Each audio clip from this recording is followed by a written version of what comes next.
Welcome to Crappy Reviews. I'm Chris. And I'm Rob. What's up, everybody? We're happy you're joining us for our early episodes of Crappy Reviews.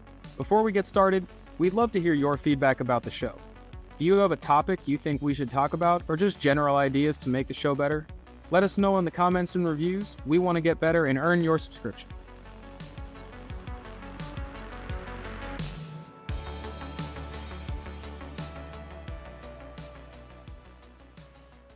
Today, we finished cleaning up our drunken broken bottle puzzles to talk about From Season 2, Episode 10, Once Upon a Time. We'll do a quick recap of the episode, but we'll be diving into the faraway tree as speculation right after. Check the timestamps on YouTube if you want to jump straight to the theories. To start, this week's acting shout-out is Harold Parnow for his monologue in the church.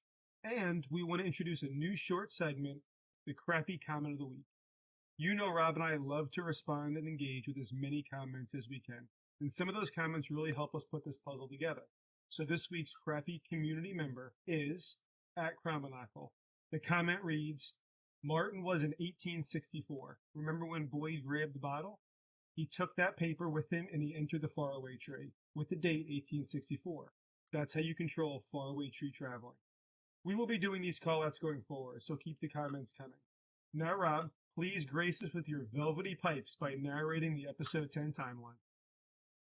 So we open the episode at Liu House with Christy and Kenny coming to check on Julie, but because of Jade's rambling about puzzles and not having a helpful piece to begin with, Boyd seeks out Sarah and we quickly end up in the woods.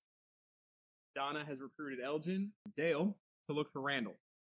What they do find is Randall in the same trance-like state as Julie and Marielle. What they do not find, however, is any proof of the silver bullets that Boyd made. Meanwhile, Boyd has enlisted Kenny and Sarah to help him look for the music box by starting at the ruins. Sarah says she hears the music box and dives into the closest thing we may have heard so far about what is really happening in Fromville. Inside Colony House, Tillie holds a prayer circle and Donna tells Matthias to lock the guns up. Inside the Liu house, Tabitha asks Jim for permission to visit the tower. Outside of Colony House, however, we see Ellis has two very different conversations. One with Reggie about Paula's death being no one's fault, the other with Fatima about moving the wedding to that day. Mazel tov, you two. We see this heart-to-heart with Reggie backfire when he slits Matthias' throat in the least obvious way possible, and takes the shotgun before he can finish locking them up. Meanwhile, in the bar, where all good, heartfelt, serious conversations happen, Jade sees dead Tom and has what he believes to be a psychosis-caused conversation about why he must go down into the tunnels to find the meaning of the symbol that he's been seeing. Boyd goes to the church to have a conversation with God when he is interrupted by Donna? Okay, I'm kidding this time, sorry. Who's there to tell him that Ellis and Fatima are going to get married that day. Kenny takes this time away from Boyd to spend some time with Christy, and they have a conversation and uses the analogy of being one thread in a sweater. We catch up with Jade on his solo adventure to see that his symbol is what the Yankui children are seeing above them, caused by roots growing over a hole above their slabs in the tunnels. Back out in the woods, Victor is leading Tabitha to the bottle. Before entering and trying to find the lighthouse, Victor gives Tabitha his lunchbox and some light snacks for her long journey and sends her on her way. Ellis and Fatima are able to celebrate their wedding day with Mama Donna and Daddy Boyd watching. Ellis's vows, however, of my light in dark places, sends Boyd off onto another mysterious plan that he doesn't tell anyone about. When he reaches the peach truck and retrieves the torch that he left the ruins with, Reggie catches up to him with the shotgun and tries to take justice for Paula's death, which he blames Boyd for. After clipping Boyd in the shoulder, he manages to draw his gun and take Reggie out. Injured, Boyd makes it to the ruins and lights the torch, which transports him back to where he met Martin. The three infected are chained up on the wall in the same way that Martin was, and Boyd gets his eyes and ears on the music box. Before he can end the melody, Abby appears and tries to convince him not to break it. He ignores her warnings and smashes it, clearly setting the Chosen Three free of their trance and clearing the cicadas out of town. With one threat neutralized, we see Tabitha arrive at the lighthouse. Once at the top, she encounters the boy in white, who apologizes and then just defenestrates the hell out of her. She survives? However, and wakes up 3 days later at St. Anthony's Hospital. Thanks, Rob. It's time for our crappy reviews. What rating are we giving episode 10? Rob, I'm going to let Chris, you go first. Chris, it finally happened. I got to give it a 10. Episode 10 is a 10. What about you? I'm going to give it a 10 too. We agree on this. It was the best episode of the season for me. Yeah, again, this is one of the first times we agree, I think. And I know we were talking about it offline. We were so excited about this episode. We finally got a little bit of information. I know I called out in the previous episode. That was kind of the biggest thing for me. I've seen some really great acting, some really great scenes, but we got all of that, plus some more. Great cliffhanger going in a little bit to lead us into the next season. I don't think I could ask for a great cliffhanger. I would say that there's at least 50% of the Reddit community that would just stone you for saying that. A great cliffhanger. But I agree with you. I like the cliffhanger. I think it left us with some answers and some mysteries within the same cliffhanger. I can understand some people saying that. However, we'll get into our speculation here in a little bit, and I think we'll touch on why this is a great cliffhanger, at least in our opinion. I agree. Okay, then yeah, no hesitating. Let's get right into it, Chris. We got so much to talk about. First things first, I have to ask you, was it Tabitha's reflection in the window in the hospital? My opinion is it was definitely her reflection in the hospital. Yeah, I've seen a lot of speculation about, oh, that was this monster from season 1, or that. No, it was lighting, guys. We need to. I know we're looking for all these clues, but it was lighting. It just made her hair look lighter. It's her reflection. I think there's plenty of other things to look at in that room, but that wasn't one. I agree. After multiple viewings and looking at it from different angles, it was just Tabitha. Yeah, I can confirm that Chris pours through every scene of this show multiple times to make sure he is more than well informed. Yeah. So one thing we did get a confirmation on this episode, though, is that I was just wrong about Jade's symbol. A couple episodes ago, I made a very strong claim that it was 99% sure that it was a map of tunnels under the ground. Yeah, that was wrong. However, we found out that it is the roots above the tunnels that the Ankui children are seeing. Chris, what do you make of that? So this could be just another interpretation of the symbol using the surrounding environment to display itself. So usually when Jade sees it, it takes something that he's in, whether it's the room, the wallpaper, the roots, whatever. It could just be the entity using the environment to display the symbol. But based on where he is and the ritualistic layout of the kids in white, it gave me the impression that this is probably more of what it would really look like based on his current location and under the tunnel. And I got the impression it was more of a vascular system, implying to me that the forest is on some level sentient. So it came across more alive in that scene than it has in prior scenes when I saw the symbol. Yeah, I think where I was at was he's seeing the symbol because it's connected to these children, and that the children were the ones drawing it on the walls in the caves, which kind of led him down there. I do totally agree on the sentient piece, because I think there's a case to be made that those drawings being slightly different could actually be just different interpretations of those roots being in slightly different places. So it's not just a slip of the hand when they're redrawing it. It's actually how it appeared that day. But we're definitely on the same page that the roots are giving some kind of life to the forest, and that's what they're seeing up there. And speaking of seeing things, did the three who were chosen, Julie, Randall, Muriel, did they see things when they were under? I think they did. It gave me a Bird Box vibe from the Netflix movie where they would see things in the movie and then they would immediately commit suicide. I don't think that happens in this show, but the idea of seeing things and being very terrified is definitely the vibe I got. I think that they were either mentally or spiritually transported somewhere else, and they were shown pretty terrible things, probably specific to themselves or their situation, family members, or something to that effect. So I do believe that they were being terrified by whatever malevolent entity they were is in control. Yeah, I think the very extreme screaming is not just a byproduct of nothing, right? I don't think it's there to freak everyone else out. I think they were seeing something as well. I will say, however, that I don't think it's going to stick. I think there could be a portion of it that's memory loss, where they did see it, but let's just be honest, the writers are not going to give us that much information. They're not going to put three people under, see all this stuff, and we're just going to get all that information right when they wake up. So I do think there's a portion of it that they're not going to remember. Maybe all of it they don't remember right away. But I know something you've also mentioned offline when I kind of brought that idea up was maybe it's along those same lines where Victor has to draw things to jog Yeah. in memory, right? We might get a portion of this group or all three of them start to. I know I mentioned, or I didn't mention, but I noticed that Ethan was drawing right after Julie woke up. There could be kind of a connection there. We know that Ethan draws like Victor, and he might say, "Hey, Victor draws things to remember." So we could definitely see some information come from this, hopefully, because I think if not, that's just a shame they had to go through that in the first place. Yeah, like we talked about when we were having this conversation before the show, I think what they did here was give the writers a perfect way to introduce and drip feed new information next season. So as the season progresses, they're going to slowly start to remember more and draw more and give more clues as time goes on. So this was, in a way, a season 3 plot device for them to move the story forward, and also a way for us to see how evil this entity is that's obviously at least controls some parts of the forest. With the fact that that it was released into the town gives the impression it can't just go there when it wants to and it sends the monsters, but it shows that at least in some part of Frumville, in that realm or dimension, it has some power, and it showed just how evil and mean this thing probably really is. Julie looked terrified.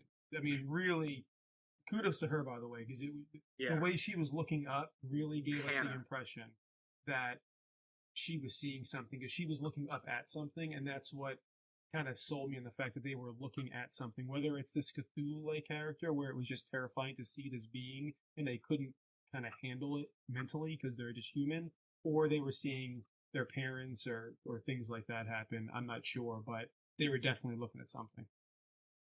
Yeah. And if they do start drawing things and try and remember that, we can add those to the portfolio of all of our pictures we've got starting to get littered around town from Victor. And one of those pictures, in an earlier episode, I think we caught, well, I'll say Chris caught. I don't want to take credit for that. Chris caught something that we wanted to talk about a little bit too, where Victor has a picture of the town as a whole. Kind of almost looks like it's on an island from like kind of further away perspective. And the question became, how could someone have a picture like that without a kind of higher knowledge of what that is? I know, Chris, this is something you specifically touched on. I wanted to hear your take on this. Yeah, that question's been gnawing at me for the past couple of weeks since I saw the images, but I think the most likely answer is the boy in white told them. Information like that would need to be from someone or something who has knowledge of the big picture. And as a matter of fact, this topic will play a pretty big part in our theory video. We'll go into it in greater detail, but in the short version, the boy in white or some entity for good showed Victor or told Victor the bigger picture, or Eloise for that matter. We don't know who drew them, but either Victor or Eloise got insider information from someone with a little more power in that town, because you wouldn't be able to know that without getting the 10,000 foot view. Yeah, so I have a slightly different thought on that, because again, you've mentioned it to me, so I started moving those gears in my mind a little bit. I think I'll touch on it a little bit later though, and kind of tie it back in as we get to another bigger topic later on. So I'll say Eloise is a big part of that. So we'll get back around to that. Oh yeah. I want to make sure we discuss that a little further. Speaking of older episodes though, there was another topic from the previous episode that I'll say we get an answer to. We kind of made a big deal about it on a previous episode here as well, but it looks like the bile didn't work on the bullets to do anything. So my question to you, Chris, is, do you think we're actually going to get an answer about if the bile is going to be used for anything, or is just this our answer that it's actually not used? Yeah, interestingly enough, I think this is the answer. I think it just wasn't what everyone thought it was going to be. It didn't work, and as we mentioned offline, we both like that. In a real life situation, as real life as you can get in a universe like From, with this kind of stuff happening, it's enjoyable to see not every solution end up being victorious for the protagonist in the show. And it also makes future things they're going to do more exciting for me as an audience member, because now I don't know if it's really going to work or not. If everything works whenever we think they're going to work, it takes a little bit of the grit from the show and tenseness from the moment. So I just think it didn't work, and it was just a failed attempt, but it gave us as the audience information that not everything's going to happen, and this is a little more of a real life situation than a show in a fantasy realm would usually portray. Yeah, and I think it definitely ups the stakes a little bit, because if I put it in perspective, right, if we just think everything's going to work all the time, say they give Boyd the gun with the bullets and he goes out to kill the monsters, he shoots them. Well, now we still have to worry that, hey, this might still not work, right? So I think that's kind of where we're at there. You're still going to try those things, and if they don't work, you're still keeping the stakes. I agree. In any situation like this, they probably try a whole bunch of stuff. And From's an interesting show, and I think a lot of people give it a hard time for its pacing. But if we really look at it, the pacing happens in real time, more than most shows do. And rarely are you going to get more than a couple-day jump between episodes. They're kind of going in live time. So they're trying things out, and they're not working, and they're kind of working through the situations in live time, opposed to some shows where they tried it and other things were tried in the past and flashback. So it just, to your point, gives the show a little more grit, and it makes it a little more real. And I kind of surprisingly like the fact that it didn't work. I didn't know that at the time, but in retrospect, I know it now.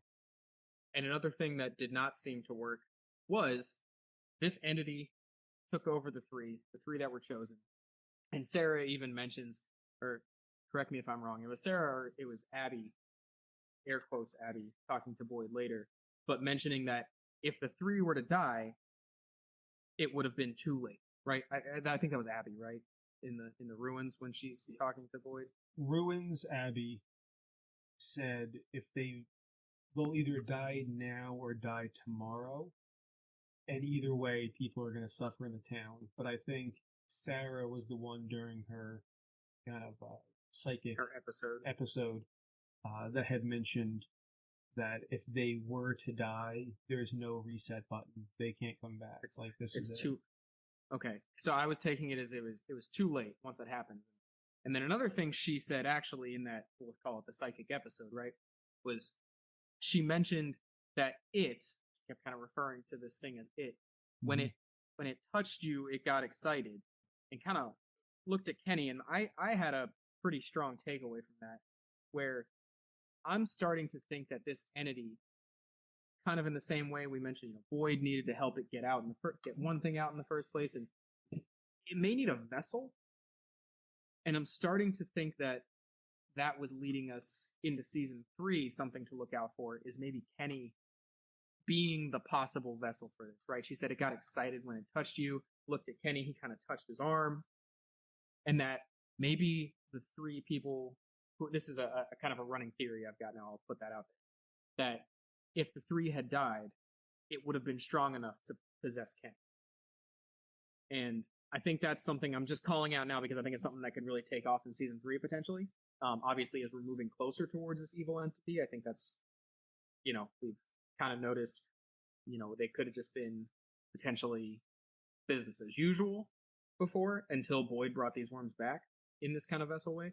But I think as we get closer to this big evil in season 3, I want to keep an eye on that because I think Kenny could be a key to something here. Yeah, I didn't really think about that until you had brought it up when we were having some pre-show conversations, but there's a few things that happened there. One, we did get kind of confirmation from Sarah that the evil isn't it. It's not like an amorphous blob. It's not like a feeling. It's an entity and it's an it. And it, whether or not it's got, like a legion thing going or it's singular is, up for debate, but it definitely has its own personality and goals based on what Sarah's psychic information came from. And then we also learned, as you had just said, that in theory, if they did not go back into the forest, they could have just lived in Fromville with the talismans and been totally fine.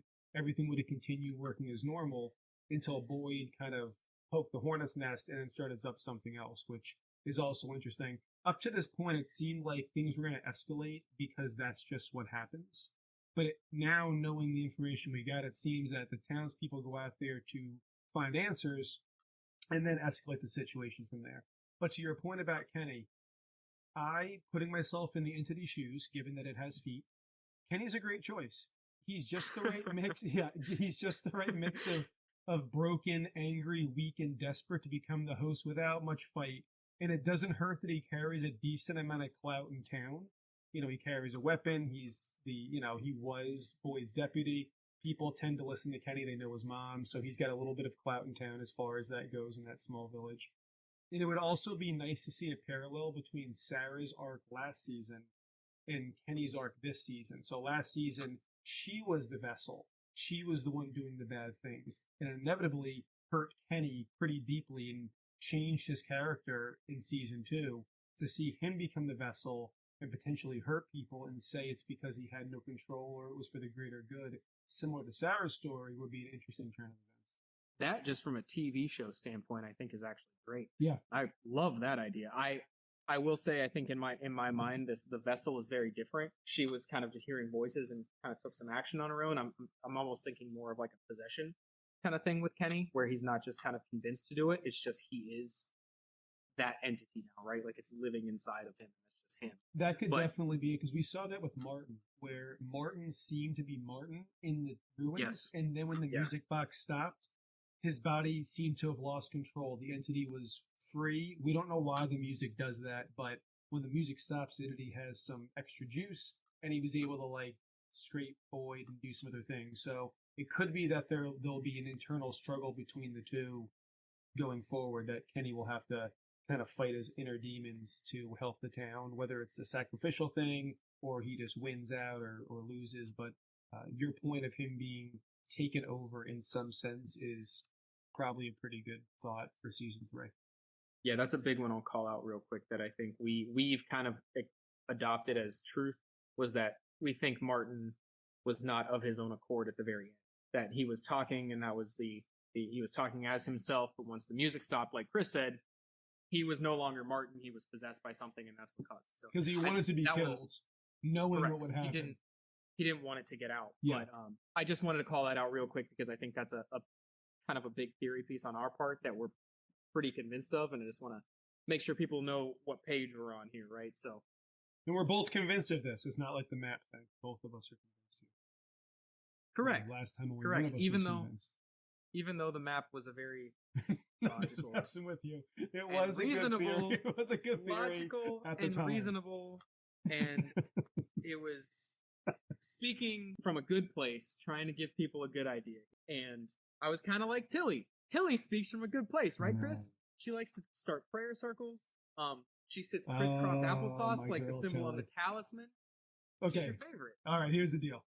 I have begun to change my tune a little bit on anyone infiltrating the town, whether that's a mole or a spy, good or bad. I do think Tillie has some suspicious dialogue, and I think the 47 reference with her kids and grandkids is significant. But the idea of a mole, I think, is a well-crafted part of the story put in by the writers to induce paranoia in both the show's residents and also the show's audience. And it worked. You have characters like Randall who are super paranoid. It's its own fear in itself. And you have all the audience members watching the show, and we're all just debating on Donna being the mole, Tillie being the mole, Sarah being the mole. It could be anybody. Every week there's a new mole. So I think the writers purposely gave them dialogue and scenes like Donna had that give the impression of a mole to build paranoia in the town and in the audience. So you're not going to back me up. Like I texted you while I was finishing the episode that Donna's a good mole. I'm going to say it like to stop. I'm going to say it like to, you send me another Donna mole text, I'm blocking you. I'm blocking you. No. Yeah, okay. Well, I'm going to put you in my phone. I'm going to put you in my phone as Randall because you're paranoid and I'm blocking you. Donna's not a mole, good or bad or indifferent. Your new name is Randy. Hurts. Oh no, that one hurts, guys. Crappy reviews with Chris and Randy. That's what we're going to call it. Oh, okay. Well, I'll keep the Donna stuff to myself then. Okay, away from Chris now. I think Donna can still be a good mole. Just put it out there. I can't let it go. Anyways, now we've talked a good amount already, but we have to get the piece de resistance, right? Tabitha. That's the main course of the episode right there. I think, my opinion, is that she is not what we would call normal reality. She's not back to business as usual. I think that she's in another realm. She is out of the Fromville that we are familiar with, but she is not back to the reality that we would all call, normal reality. She's not back on Earth. I think she's somewhere else. Yeah, I think both of us took away something because one of the writers of the show joined from Instagram Live on Sunday night after the finale aired, and he made a very specific choice of words when he said she is somewhere else. Right? He didn't say, "Oh, she's out, she's home, she's free." She is somewhere else, and just knowing how this show is, right? How these writers have constructed everything, they're not gonna give something away completely obvious, but saying she's somewhere else just becomes too sketchy. I'm going to use that word, where I'm in agreement that she's out, but she's not. I agree 100%. Now, I will say part of that is, because you've given me, I already felt that way, but that was more of a gut feeling and a reaction to the show and what he said, but I think you've also found some things that have put the nail in the coffin for me. I did do some Scooby-Doo detective agency work after the show. I do love a good challenge, and right off the bat, when I was looking at at that scene, the door number, so the patient room number is 2225, which you could do a lot of different ways, but it comes out to be 47. 2 plus 2 is 4, 5 plus 2 is 7. You could do that, or you could do an 11. Both 47 and 11 are important numbers for symbolic reasons. 47 has been brought up all over the show. It is just peppered all over the show. And 47 on the radio, Tillie 4 and 7, children and grandchildren. There's even some comments on this channel that they did some date work in the lighthouse, and a few of the dates, if you add and subtract them, come out to 47. Oh, so, yeah, 47 gap. Yeah, so there's peppered all over the place is 47. So it's either a 47 or an 11. Both are important numbers. The 47 and the 11 are both angel numbers, and the 47 is an Einstein prime. And to your point, Rob, that we talked offline, no, I've never watched all of Lost, but Rob has watched Lost a couple times, and he can tell you what numbers were. These are the same creators of Lost, so we have to figure that their affinity to numbers being important in the show would track in the season, in the show as well. Right. So you've got your 4, 8, 15, 16, 23, 42 from Lost that, if you watched the show, even if it was once or when it was on live or came back and rewatched it, those things got stuck in your head forever. I will even admit that 2342 was my phone lock password for a while because it was just so ingrained in my head that these writers and these showrunners love to do clues numbers. I think it's one thing to say, oh, I know we had somebody, Chris has put little snippets out on the internet too of things that he's found, and somebody called this a Dumby stretch and said it was impossible, but I think it's something that these specific showrunners would not be out of the realm for them to think of, because they've done such strong number tie-ins in the past. They had a choice on the number on the door. Somebody in that set decided 2225 was going to be the patient room number. And it's more likely than not that a number that totals to one of these particular symbolic numbers was chosen on purpose than a complete random choice. And the showrunners have said, I know you've mentioned it to me, none of this is on accident. Everything in the background, I spent all the pictures that Victor has drawn, all of the little toys that are in the background, things like that. I've seen people make color connections to things. It's all on purpose. As far as even one of the prop guys, I believe it was, talks about how there are 12 unique talismans. Yeah, there's a short on our channel for that. It doesn't have all the pagan symbology, which again is also sprinkled throughout the entire show, but it does have a few parts that I've noticed of the pagan symbology all the way from season 1 till now. And one of the people on the show had mentioned there's 12 individual talismans and or unique talismans is what he said.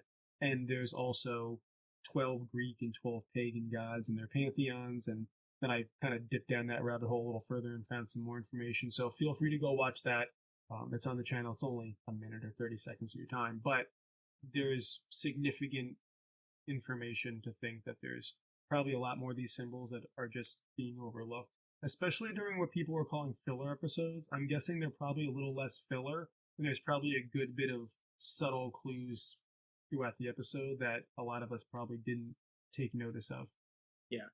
And speaking of symbology, there's one big piece in the scene in the hospital that you kind of took a little bit differently with the symbology, and I think it was a great catch as well, where a lot of people got very hung up on, oh, she's at St. Andrew's Hospital.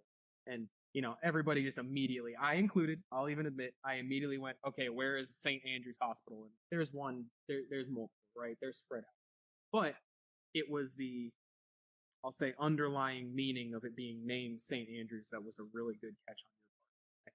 Yeah, so St. Andrew was the patron saint of the lost and found. And in some cases, people see that as colloquially the lost and found, like I lost my keys and things. But more importantly, it was the lost and found of lost souls. And this would, pertain pretty well to the show. We are mixing faiths at this point with a patron saint in Christianity and also having a lot of pagan symbolism. But that can mean a lot of different things for season 3. But the fact of the matter is, the name of the hospital being the patron saint for lost and found souls in the show we're in probably lends more credence than the fact that she's just at a hospital that could be in North Dakota, which could mean anything. So I think that's probably a little more relevant. Exactly. Yeah, that's the piece of information to kind of latch onto that we were given, right? There's so many things to look at in that room, but that one's made front and center right there. One other big piece of symbolism, this one even isn't actually so much a symbol that we're looking at. I think it's almost more of a token, a meaningful symbol, was Victor giving Tabitha his lunchbox before she left, right? He clings on to that thing. It's kind of a comfort item for him in the past and gives that to her before he leaves. But I know you believe and I believe that something is going to come out of her having that lunchbox when she's in this place. And I know for me, and I think I'll say it real quick and let you kind of take it from there, but I think there's going to be a tie-in that gets her to Eloise because of that lunchbox. Yeah, I agree 100%. I think that the lunchbox served a couple purposes. I think on the face value, it just provided a good moment to show Tabitha and Victor's relationship, evolving, and it was a really nice scene, and it was just kind of it solidified their growth in the show. But more importantly, I see it as a totem, like an Inception movie like Totem, that one will either help Tabitha realize that what happened really happened, and when she sees it, she knows that, or she already knows that and believes it, which is totally fine too, but it's either way going to be a turning point for Eloise, who is obviously over there. She's going to either see it and believe, wow, that really did happen to me, that was real, or she's been looking for a way to get back and then sees the lunchbox, knows it's Victor's, and her and Tabitha team up to help the people of Frontville, whether it's from that realm where they're at, or they go back and do it together. But Robin made a good point on why he thinks Eloise is over there that I think should be mentioned. Yeah, and this is kind of the tie-in I was talking about earlier, where we'll get more to that. I think we called it the 10,000-foot view of, having that picture of the town as a whole. And there's two key reasons. I think Chris's call out, you would have to have a higher view and a higher knowledge. I think Eloise could have been the one to get that because she made it to the lighthouse. Because when we see Tabitha make it to the top of the lighthouse before she just gets yeeted out of the window, she sees the rock ledge and kind of that circular valley that the area she is, where the lighthouse is and everything seems to be sitting in, which would explain that kind of view and how you would be able to see that image to make that drawing. So I think Eloise made it to the top of the lighthouse. And I'll add that the other reason I believe that is Victor mentions finding his mother's body under the bottle. And I think that is very plainly a hint that Eloise's body was not found, his mother's was, because they both made it to the tree, and Eloise made it into the tree, but their mother did. So you're finding his mother there, Eloise, we're thinking, got out, and this is your window into where Tabitha is now to make that connection because she also had the lunchbox. And I think that's a theory where you're taking a few steps along the path to get there, but too many of those signs, I think, line up for that not to happen in season 3, especially with Tabitha on her own. She's going to need some help. Yeah, there's a lot of stuff going on there. So there's I think there's not really a question that Eloise went into the faraway tree and ended up in this other place. I think that's probably, I don't know how else how someone could debate that. But the questions that should be asked are, why did Victor's mom have to sacrifice herself to let Eloise go through the tree? Who was trying to kill her? Was it the townspeople that were kind of like what we were talking about, Kenny, have a possession thing going on? Was that Christopher's role? And now it'll be Kenny's role. But it does also kind of tie back around to the moment that Victor and Tabitha had at the tree before she left, in this like mother son kind of moment, as well as Eloise knowing her mom didn't come through the tree, most likely died, and then she sees this other person. So Tabitha, for the past couple episodes, has been assuming this mother role for Victor at the car trunk situation when he had that great scene when Scott McCord had his call up for a great acting episode, and all the way till now, and it kind of culminated in the tree scene. And I think that she's gonna have that same kind of vibe with Eloise when she gets to meet her on the other side. Okay, now Chris, I have one last thing before we get out of here because I'd be remiss if I wasn't able to bring up my favorite character before we wrapped up our season 2 finale. That's the German Shepherd, because man, I love dogs, and this is the third time Boyd's seen the German Shepherd. We saw the German Shepherd follow the boy in white. Do you have any clue on your end what you think the German Shepherd is doing? Because I have a little bit of an idea, but I'm not. What do you think? I'm not going to speculate too much. So in our theory video, I will at that point put my thoughts forward on the German Shepherd and what they represent in our theory space.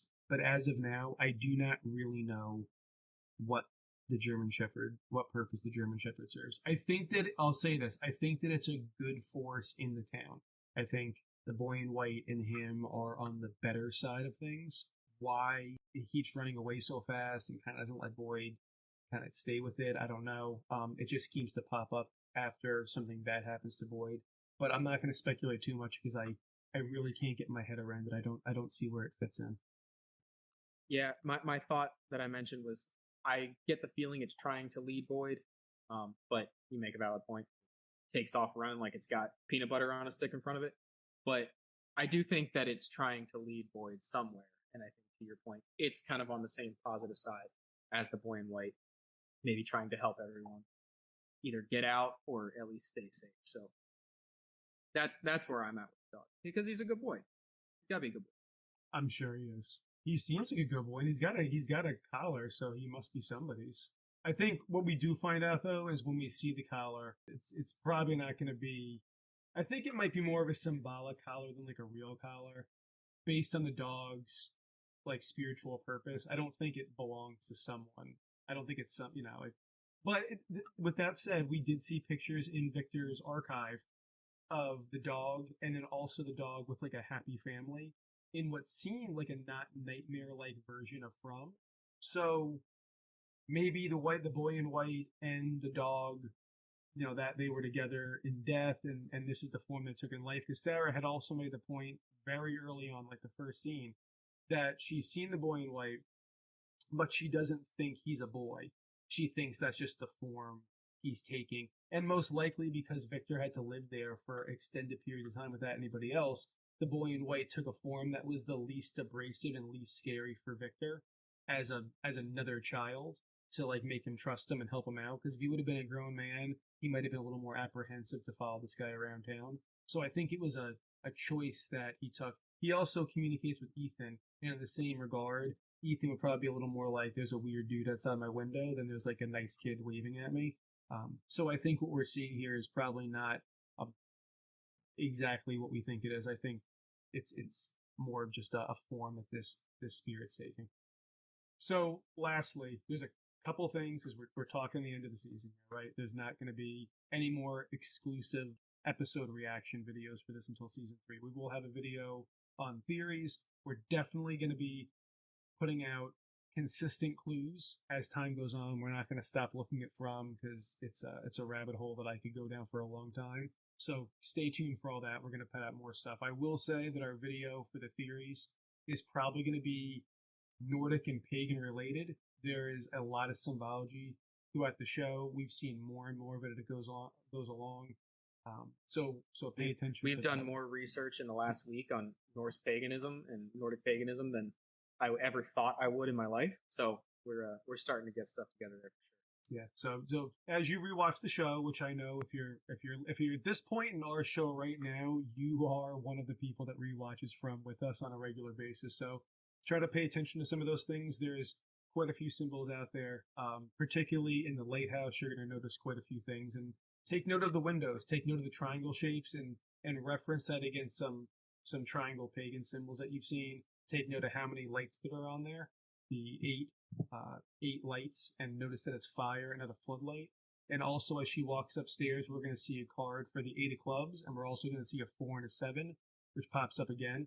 So I'll leave it at that, and stay tuned for the channel for more information we drop out there. But we're all super curious to see what you guys come up with and what you find in your rewatches of the show. Anything for you, Rob? No, I think that's it for me. I think you put the little bow on it there for us at the end, because I think all those kind of things that Chris is talking about, I know we're bummed that season 2 is over, but keep an episode on the channel, or keep an eye on the channel, because Chris will be putting out more of those clues. We'll be tweeting it out. We'll be keeping it going even with the season over here. So in the meantime, we'll be watching another show soon, and we'll announce that in the next week or so. If you're with us from, but you like these kind of shows, or you like talking about shows, we'll announce what that is, and you guys can watch along with us. But before we finish up on From with this season, we want to leave you with our last question of the week. Oh boy. Was Abby, hard air quotes on Abby, quotes on Abby, was Abby lying about the entity feeding off of hope and not fear like we were initially? So to answer the question, leave a review on Spotify, drop a comment under this YouTube video, or find us on Twitter at crappy_reviews and let us know your answers. And while you're there, don't forget to like, subscribe, and follow to join more in our future episodes. Thanks for listening to Crappy Reviews with Chris and Rob, or Chris and Randy, we're not sure yet. Depends on how many texts I get. And we'll catch you on the flippity flop.